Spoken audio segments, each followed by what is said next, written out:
There's lots of stuff going on here, Eamonn. I mean, as you said, imagine your home, your business being flooded, and imagine twice in 5 days, as you said, and that's exactly what the people of Glenridding have been dealing with. Now, Christmas is just 2 weeks away, and the clean-up operation is only just beginning, but even then, they can't even do it properly. Why is that? Because the rain just isn't stopping. Just this morning, we've had hail, massive downpours of rain, and hailstones. I'm not talking about the little hailstones you see in London that last just a few seconds. This is really consistent, persistent hailstones. On Wednesday, there was another torrential downpour. That brought around the second round of flooding, and worse still, this weekend forecasters are predicting that there could be more torrential rain, and it could bring with it the third round of downpours and flooding in 7 days. Now, we are going to be speaking to some of the contractors. Now, if you can see behind me, they are working frantically to make sure that third round of flooding doesn't happen. They've been working around the clock. They're really up against a tight deadline. They've only got until tomorrow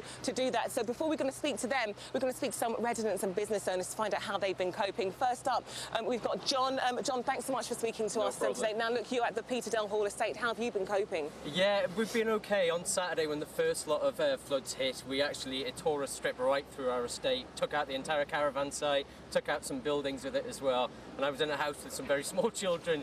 We made a game of it, but it was surrounding the house. It was getting a bit nerve-wracking at some points. It sounds really scary. It was a bit scary at the time, yeah. I can look back and laugh now, though, Claudia. Well, it's good you can laugh, but what you were saying is it's the community spirit that's really hit you guys.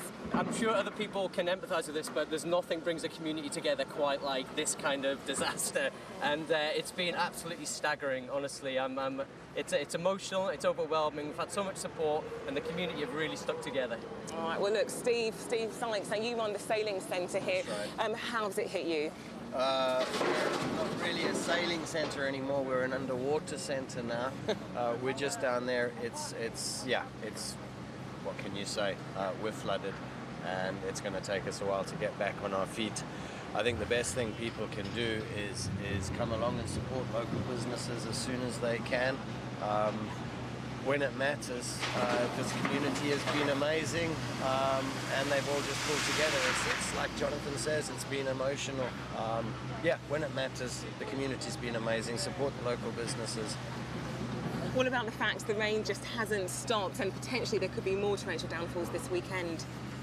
There is a company called Becksides who have just been unbelievable in coming down with heavy machinery off their own back and dredging the river. If they hadn't have done that on Monday and Tuesday, we got hit Tuesday night, sorry.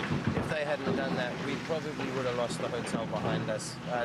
It's just, it's emotional, and we're fighting through it. Good British spirit, as you can see. I'm not from Britain, but yeah. Well, look, in all this devastation, with all these businesses finding it difficult to cope, there has been a little bit of good news. We have had a couple that were able to get married yesterday. Yvette, gosh, how were we able to do it? Well, it was a bit scary, wasn't it? We were worried it wasn't going to go ahead. Only found out on Tuesday that we were getting married on Thursday, so yeah, it was a bit scary. And how were you able to do it? Was the venue you used, was that flooded? Was that affected at all? No, it wasn't affected. There was a few of the venues were off, weren't they, because they had deliveries. That was the major worry. But apart from that, everything went ahead and planned. A few of our guests dropped out because of the weather, but yeah, it's gone really well. And the staff at the Inn on the Lake have been fantastic for us. Yeah, really pulled together. Why are you here in all the hail and rain? Shouldn't you be on your honeymoon right now? Well, yeah, we should be, but we're going to help out. Got me wellies on.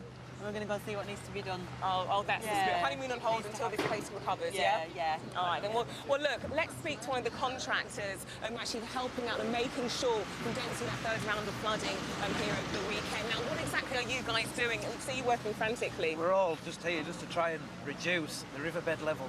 Obviously, that's the main reason why it's flooded. There's been a landslide further upstream, which washed all the silt and rock down, so we need to desperately get it all dug out before the rain comes in again tonight.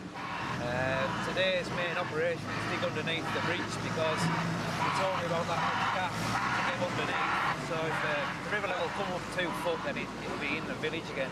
Well, look, Andy, we'll leave you to it. Thanks so much for taking time to talk to us. And as he says, they're working very frantically to make sure, indeed, that flooding doesn't happen again. The third in a week, we've got police, military, fire crews, mountain rescue teams, all working really hard to make sure the people of Glenridding stay safe.